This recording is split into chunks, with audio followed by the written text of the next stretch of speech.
I thought it would be easier to carry just one device for my work and for my personal emails instead of two. Secretary Clinton used several different servers and administrators of those servers during her 4 years at the State Department. And she also used numerous mobile devices to send and to read email on that personal domain. I never sent or received any classified material. They are retroactively classifying it. From the group of 30,000 emails returned to the State Department in 2014, 110 emails in 52 email chains have been determined by the owning agency to contain classified information at the time they were sent or received. I have absolute confidence that everything that could be in any way connected to work is now in the possession of the State Department. The FBI also discovered several thousand work-related emails that were not among the group of 30,000 emails returned by Secretary Clinton to State in 2014. It was allowed, and the rules have been clarified since I left about the practice. None of these emails should have been on any kind of unclassified system. They were extremely careless in their handling of very sensitive, highly classified information. Can you say with 100% certainty that the deleted emails, that the FBI is not going to find anything in there that's going to cause you to have to explain again?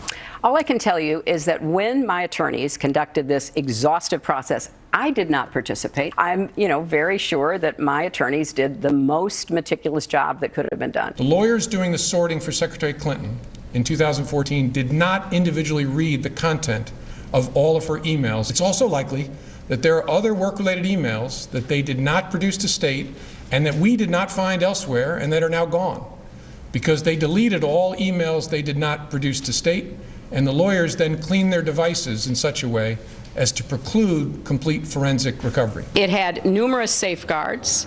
It was on property guarded by the Secret Service, and there were no security breaches. We assess it is possible that hostile actors gained access to Secretary Clinton's personal email account.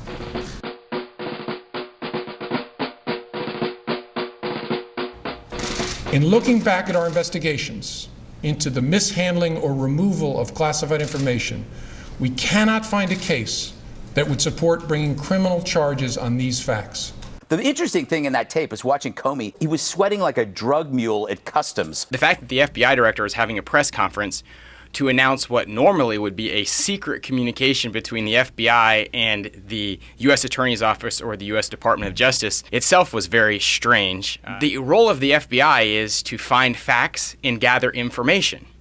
The role of the U.S. Attorney or the U.S. Department of Justice is to look at those facts and make a determination whether under the law there is a case to be brought before the grand jury, and then if the grand jury indicts, whether you will go forward to trial. And here the FBI director was basically making the decision. More than 16 months ago, Americans learned that Secretary of State Hillary Clinton was conducting the business of the U.S. government from a private email account managed on her own private email server kept at her home in New York, outside the purview of the federal government or its controls for classified communications. Mrs. Clinton downplayed it all, and her top aides dismissed the people's criticism of her actions as, quote, absurd.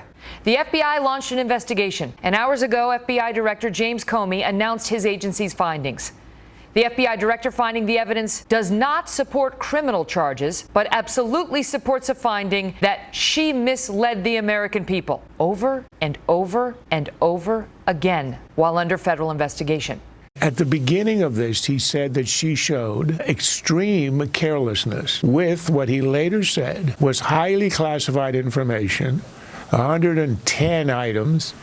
8 of these email trails were the highest top secret, and that he also said likely ended up in the hands of our enemies.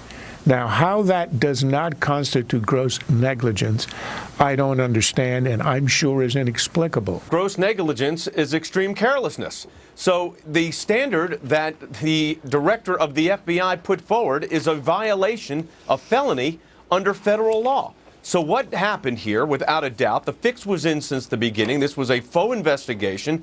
And as our friend Andy McCarthy has said, Director Comey rewrote the statute to get the result that someone desired, obviously the Clintons desired, but maybe even higher up. And the fact of the matter is, Sean, at the end of the day, if you look at the gross negligence standard, that is when someone is careless to an extreme. This administration has consistently done this with these investigations. The IRS investigation was a fake investigation. This was a fake investigation. The fix is in before they start. We're just seeing it played out in living color.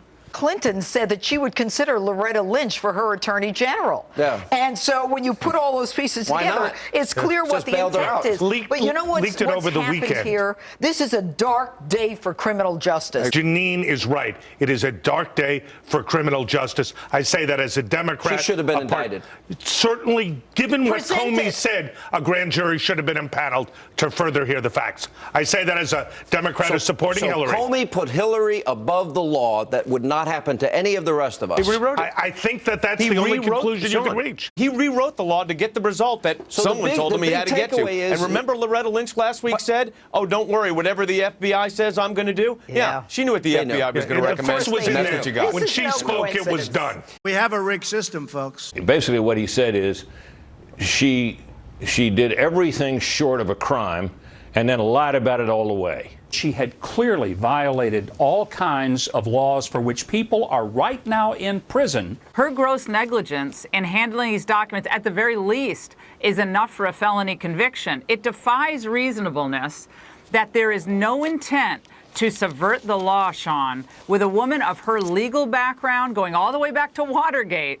In her experience to date, that someone with a private email server was not trying to get around government rules and regulations when it came to classified communication. In addition, remember in June of 2011, Chuck Grassley made a big deal of this back in January. She actually, one of her staffers, Jake Sullivan, she ordered him to strip the header off of a document that they had to conclude was classified so she could send it over a non-secure server. That is also, in my view, prima facie evidence of her intent, which, again, you don't even need under the statute, to subvert the law. So I think Comey had to do a lot of mental gymnastics. This certainly does underscore the belief that the Clintons live above the law. If you start thinking about the Obama Justice Department with Loretta Lynch at its head, formerly headed by Eric Holder, the most credible person in the whole place that anybody's ever heard of is James Comey of the FBI. And it's not too much to suggest here, it seems to me, Megan, that he has placed his credibility at the service of what he knew would be the ultimate outcome of this case since he did this administration, this Attorney General, and Hillary Clinton a very great service. 3 current or former FBI agents told Fox Tonight that they were surprised, even disgusted by the director's statement. One agent, recently retired, said it was a very sad day when it comes to integrity, Megan. Joining me now with more, James Kallstrom, former assistant director in charge of the FBI. Jim, good to see you tonight. Your reaction to what we saw from Director Comey today, who you've said in the past you think is a straight shooter. Yeah, I did. I have defended him in the past, but those days are over, Megan. I don't know what got over the guy. I mean, I don't understand where he's coming from. I mean, it really makes no sense, Megan. What do you think? I mean, do you think he was under political pressure? I have to think that he got beat up and he played the game. Probably they were going to hand it off to the Justice Department for the decision without his comment, Right. but that thing in Phoenix probably put an end to that. The they called airplane him meeting on the tarmac between Bill Clinton and the Attorney General Lynch. Exactly. So they called on him to do it, and I sure wish he hadn't done it. You know, lying has got to be quite an act. I'm not saying he's lying. I'm saying he bent to political pressure. But lying in Washington is a hard thing to explain to your children and your grandchildren. And it's just something that goes on day in and day out. It's not what this country was founded on. It's not what this country's about. We learned that there is a U.S. criminal code and there's a U.S. Clinton code. And it's very different. Different set of rules for the Clintons than it is for everybody else, including you and me. She's just going to get away with this. Hillary, don't underestimate her. She made a bet that she was too big to jail, and she was right. It's part of the pattern of the Obama administration.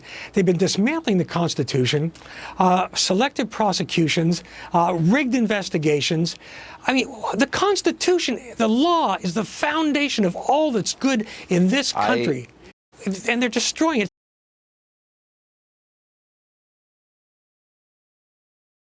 To be clear, this is not to suggest that in similar circumstances, a person who engaged in this activity would face no consequences. To the contrary, those individuals are often subject to security or administrative sanctions, but that's not what we're deciding now.